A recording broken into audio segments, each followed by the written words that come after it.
Hello guys, welcome to my YouTube channel वेंजू lover. और मैं आपके साथ शेयर कर रही हूँ वेंजू फैन फिक्शन मजबूरियत आपकी प्यार की। अगर आपने इसके बाकी के पार्ट नहीं देखे हैं तो देख लीजिए ताकि आपको समझ में आ जाए कि कहानी चल क्या रही है। तो बिना किसी बकवास के कहानी स्टार्ट करते हैं। वैन फटाफट पानी लाता है और सबको देने लगता है और वो देखता है कि जिस आदमी को वो देखना चाहता था वो उधर ही बैठा हुआ है। उसकी नज़र नीचे थी इसलिए उस समय देख नहीं पा रहा था। वो अपनी नज़र उठाता है और उसके चेहरे पे देखता है और उसके चेहरे पे देखते ही वैन के सारे इंप्रेशन ही चले जाते हैं। कोई इंप्रेशन नहीं बचता, सिर्फ उसके चेहरे पे ही देखा जा रहा होता है। झाओ भी वैन को देखता है पर वो अपनी नज़रें हटा लेता है। फिर ये को अपने लिए ऑर्डर देना होता है और वो बोलता है, सुनो वेटर, मेरे लिए एक मैंगो मिल्क शेक ला देना। पर वैन तो कुछ सुन ही नहीं रहा था, उसके आसपास जैसे सब कुछ म्यूट हो गया हो। ये वापस से बोलता है, तुम्हें सुनाई दे रहा है, मेरे लिए एक मैंगो जूस लाना है। पर वैन तो कुछ सुन नहीं रहा था। ये को गुस्सा आने लगता है और वो अपने टेबल से उठता है और वैन की कार में जाके बहुत तेज चिल्लाता है कि तुम बहरे हो क्या। अचानक तेज आवाज़ आने की वजह से वैन को थोड़ा गुस्सा आता है और वो बोलता है, तुम पागल हो क्या। फिर ये बोलता है, हाँ, तुमने मुझे क्या बोला, पागल। मैं पागल नहीं हूँ पर तुम बहरे ज़रूर हो। उस समय से बोल रहा हूँ, तुम्हें सुनाई ही नहीं दे रहा तो मैं और क्या करता। वैन उस समय शांत हो जाता है क्योंकि वो जानता है कि वो ऑर्डर दे रहे थे और वो सुन नहीं रहा था तो किसी को भी गुस्सा आ ही जाएगा। वैन सॉरी बोलने ही वाला रहता है उससे पहले ये बोलता है, ये होटल ही बेकार है और तुम भी। वैन अपने बारे में कुछ भी सुन सकता था पर इस होटल के बारे में कुछ नहीं सुन सकता था क्योंकि वो जब से काम कर रहा है तब से ये होटल बना है। वैन बोलता है, सर, अगर आपको मेरे बारे में कुछ भी बोलना है ना तो आप बोल सकते हैं क्योंकि मैं जानता हूँ कि मेरी गलती है, पर आप इस होटल के बारे में मत बोलिए। ये जिंगयान की तरफ देख के बोलता है, हाँ, ये होटल बेकार है और इस होटल का मालिक भी बेकार है और स्टाफ तो बेकार है ही। वो सोचता है कि वो जिंगयुआन की तरफ देख के बोलेगा तो उसे गुस्सा आएगा क्योंकि वो उसका होटल है, पर उसे कोई फ़र्क नहीं पड़ रहा था। वो अपना फ़ोन ही छेड़ रहा था। जाओ भी सुन रहा था पर कुछ बोल नहीं रहा था क्योंकि वो जानता है कि उसका दोस्त को लड़ने की आदत है, वो हर किसी से लड़ता ही रहता है। वैन बोलता है, सर, आप प्लीज़ इस होटल के बारे में मत बोलिए। ये बोलता है, क्यों ना बोलूं, वैसे जो जैसा होता है उसके बारे में बोलने का हमें हक होता है। फिर वैन की आवाज़ थोड़ी तेज़ हो जाती है और वो बोलता है, अच्छा, तो आप जैसे हैं वैसे मैंने क्यों नहीं बोला, आप एक नंबर के बदतमीज़ है, पर मैंने आपको बोला। ये को तो हल्का सा गुस्सा आ ही जाता है पर झाओ को भी बहुत गुस्सा आता है। वो अपने टेबल से उठने वाला ही रहता है तभी वहाँ पे वूसी आ जाता है और बात को संभालता है। वूसी वैन को शांत करता है और ये से माफ़ी मांगता है, बोलता है, सर, सॉरी, हमें माफ़ कीजिए, इसकी आदत ही ऐसी है, ये हर बात पे लड़ता रहता है। फिर वैन बोलता है, वूसी, मैं हर बात पे लड़ता रहता हूँ, गलती किसकी है, तुम जानते भी हो, ये हमारे होटल के बारे में ऐसा क्यों बोल रहे हैं। वूसी बोलता है वैन से, वैन, थोड़ी देर शांत हो जाओ प्लीज़, मेरे लिए नहीं पर सर के लिए तो शांत हो जाओ। वो हमारे भरोसे पे छोड़ के गए ये होटल और हम इनको ऐसे नाराज़ नहीं कर सकते। वैन अपने सर के लिए उस बात को छोड़ देता है और वहाँ पे शांति से खड़े हो जाता है।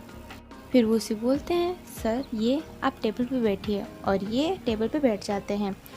फिर वूसी सबका ऑर्डर लेते हैं।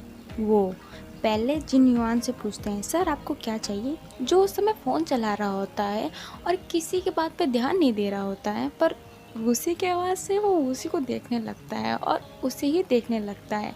जैसे वैन के साथ हुआ था ना वैसे ही उसके साथ भी होता है, सब कुछ म्यूट। उसी उससे पूछता है, सर, आपको क्या चाहिए, पर युवान तो कुछ सुनने वाले में नहीं, वो सिर्फ उसे ही देखा जा रहा था। फिर वैन ये की तरफ देखता है और एक टेढ़ी से स्माइल देता है और बोलता है, मुझे लगता है कि मैं बहरा नहीं, यहाँ पे और भी बहरे हैं। ये को वैन की बात एक टोन जैसी लगती है, उससे गुस्सा आता है और वो युवान के पाँव पे लात मारता है और कहता है, तुम पागल हो क्या, तुम मेरी बेइज्जती करवाओगे, तुम सुन क्यों नहीं रहे हो। फिर युवान अपने होश में आता है और बोलता है, आपने क्या कहा, मैंने सुना नहीं, एक बार और बोलेंगे। फिर वो उसी बोलता है, सर, आपको क्या चाहिए। फिर युवान बोलता है, एक काम करना, मेरे लिए एक ब्लैक कॉफ़ी ला देना। उसी बोलता है, ठीक है। फिर उसी झाओ से पूछता है, सर, आपको क्या चाहिए। वो भी कहते हैं कि मेरे लिए भी एक ब्लैक कॉफ़ी ला देना। फिर वो ये से पूछते हैं कि आपको क्या चाहिए, सर। फिर ये बोलता है, मेरे लिए एक मैंगो मिल्क शेक ला देना क्योंकि अभी तो मुझे मीठे की बहुत ज़रूरत है, इतना कड़वापन जो सहा है। वूसी कहते हैं, जी सर, और वूसी वैन को खींच के ले जा रहा होता है। वैन जाते समय भी जाओ को ही देख रहा होता है। वो उसी वैन को घींच के कुकिंग साइड में ले जाता है उनका ऑर्डर कंप्लीट करने के लिए। फिर वो उसी वैन से पूछता है, अरे यार तुम्हें क्या हुआ, तुम लड़ क्यों रहे थे? फिर वैन बोलता है, मैंने तुम्हें पहले ही बताया ना, ये मेरे होटल के बारे में बुराई कर रहे थे। तो वो उसी बोलता है, तुम थोड़ा शांत नहीं हो जाते? फिर वैन बोलता है, अगर वो मेरे बारे में कुछ भी बोलते मैं सुन लेता वो उसी, पर वो मेरे होटल के बारे में कैसे बोल सकते हैं? उसी बोलता है, हाँ महाराज, तुम्हारे होटल के बारे में कोई नहीं बोल सकता, पर वो हमारे वीआईपी गेस्ट है ना, हमें उनका थोड़ा सा तो ख्याल रखना ही पड़ेगा। फिर वैन बोलता है, गेस्ट कोई भी हो मुझे कोई फ़र्क नहीं पड़ता, पर मेरे होटल के बारे में कोई कुछ नहीं बोल सकता, उसे तो शुक्र मानना चाहिए कि मैंने उसका मुंह नहीं तोड़ा। उसी बोलता है, हाँ हाँ ठीक है, मैं फटाफट से उनका ऑर्डर कंप्लीट करता हूँ। फिर वैन बोलता है, ठीक है। उसी मिल्क शेक और कॉफ़ी बनाने लगता है। वैन सीधा उस देखने लगता है, एकदम सीधा, एकदम जैसे कि खोया हुआ हो, और वो धीरे आवाज़ में बोलता है, कोई ऐसे इंसान का दिल कैसे तोड़ सकता है? वो उसी पूछता है, क्या बोला तुमने? फिर वैन बोलता है, कुछ नहीं, तुम ऑर्डर कंप्लीट करो, नहीं तो वो है ना गुस्से वापस चिल्लाएगा कि होटल ही ख़राब है और यहाँ के वेटर, और तुम्हें भी बोल देगा, क्या पता। वो उसी बोलता है, तुम फिर से स्टार्ट हो गए? वैन बोलता है, मैं स्टार्ट नहीं हुआ, मैंने तो कुछ बोला ही नहीं।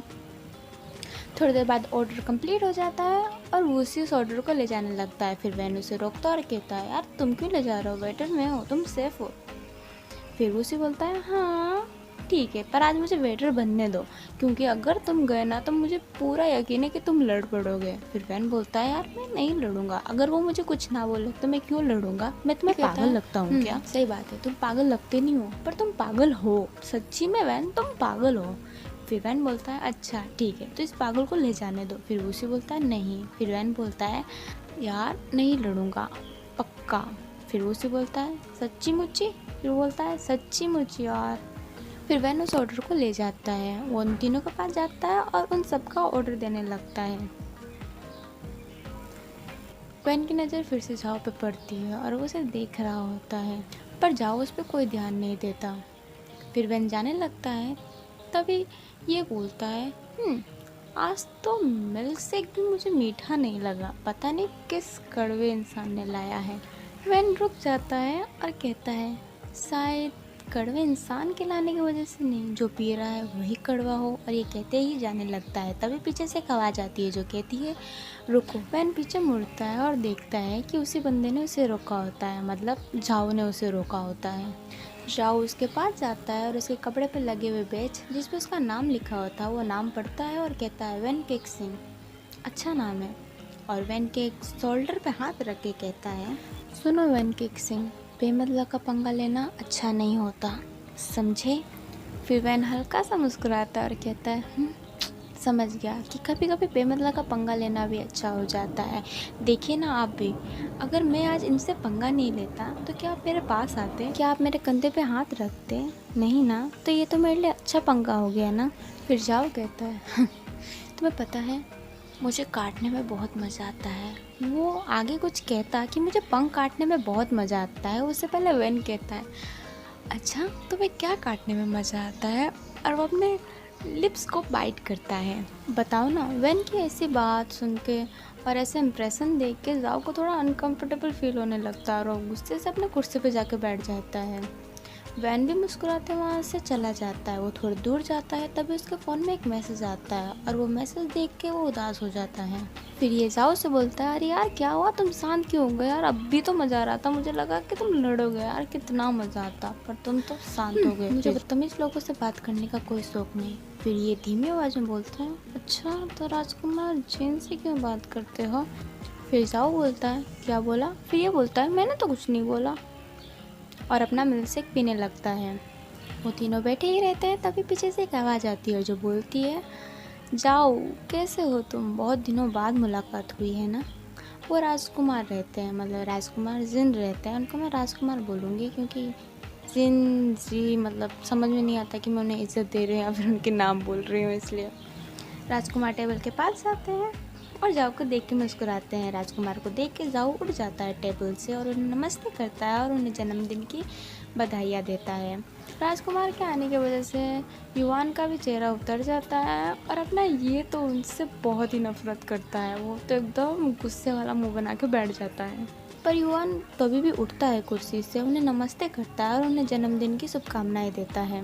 राजकुमार उन दोनों को थैंक यू बोलते हैं। जाओ ये पे इशारा करता है कि तुम भी उठ के ना जन्मदिन की बधाई करो, पर ये नहीं उठता और अपना मिल्क शेक पीने लगता है। जाओ ये को टेबल के नीचे से लात मारता है और इशारा करता है कि बोलो। मजबूरन ये को बोलना ही पड़ता है, पर वो टेबल से नहीं उठता और वो बैठे बैठे ही बोल देता है हैप्पी बर्थडे राजकुमार।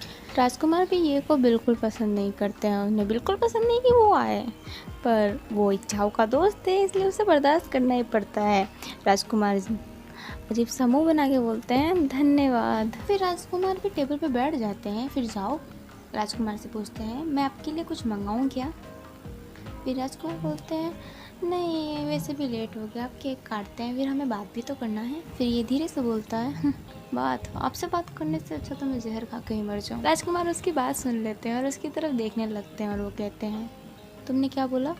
फिर ये बोलता है मैंने क्या बोला। फिर राजकुमार बोलते हैं वही तो पूछ रहा हूँ तुमने क्या बोला। फिर ये बोलता है मैंने तो कुछ नहीं बोला। राजकुमार उस बात को वहीं पे ख़त्म कर देते हैं क्योंकि वो जानते थे कि ये बहुत ज़िद्दी है, वो नहीं बोलेगा और वो जाओ के सामने ये को कुछ बोलना भी नहीं चाहते। फिर जाओ कहता है अच्छा तो मैं केक मंगा लेता हूँ। फिर राजकुमार कहते हैं ठीक है। फिर जाओ ऑर्डर देते हैं कि सुनो मैंने जो केक का ऑर्डर दिया था ना वो लेके आ जाओ। सीन अंदर का दिखाया जाता है जहाँ पे वैन उस केक को एक ट्रॉली पे रख रहा होता है और वहाँ से ले जा रहा होता है और ले जाते हुए कहता है अपने आप से ही कि कैसा केक है बंदूक का, बोरिंग सा। फिर वो केक उधर ले जाता है और उस टेबल पे रख देता है और देखता है कि वहाँ पे कोई एक और आदमी खड़ा है। वह उस आदमी का चेहरा देखता है और ऐसा लगता है कि वो कुछ जाना पहचाना है। वो मन ही में बोलता है कि मैंने इसे कहीं देखा है क्या, मुझे ऐसा क्यों लग रहा है कि मैंने इसे कहीं देखा है। फिर वैन वहाँ से ट्रॉली लेके चला जाता है। फिर वो चारों केक काटते हैं, मतलब राजकुमार केक काटते हैं, वो खड़े होकर हैप्पी बर्थडे सॉन्ग गा रहे होते हैं। अभी के लिए इतना ही, और इस कहानी के साथ बने रहने के लिए मेरे यूट्यूब चैनल के साथ बने रहें और इस यूट्यूब चैनल के साथ बने रहने के लिए इस चैनल को सब्सक्राइब कर दीजिए। अगर ये वीडियो अच्छी लगे तो लाइक कर दीजिए और वेंजू फैन के पास शेयर कर दीजिए। तब के लिए bye bye, see you and take care.